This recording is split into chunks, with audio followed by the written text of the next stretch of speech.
कोलाहले काककुलस्य जाते विराजते कोकिलकुजितं किं परस्परं संवदतां खलानां मौनं विधेयं सततं सुधीभिः.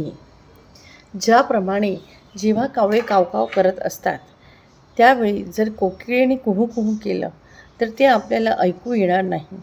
कोकिळेचे कुहू व्यर्थ होऊन जाते.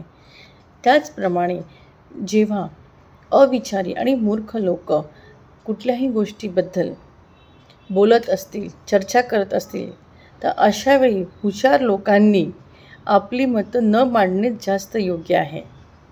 कारण का, जे मूर्ख आहेत, जे अविचारी आहेत त्या लोकांना तर कधीही जे हुशार आहेत त्यांची मतं पटणार नाहीत आणि ते समजूनही घेणार नाही.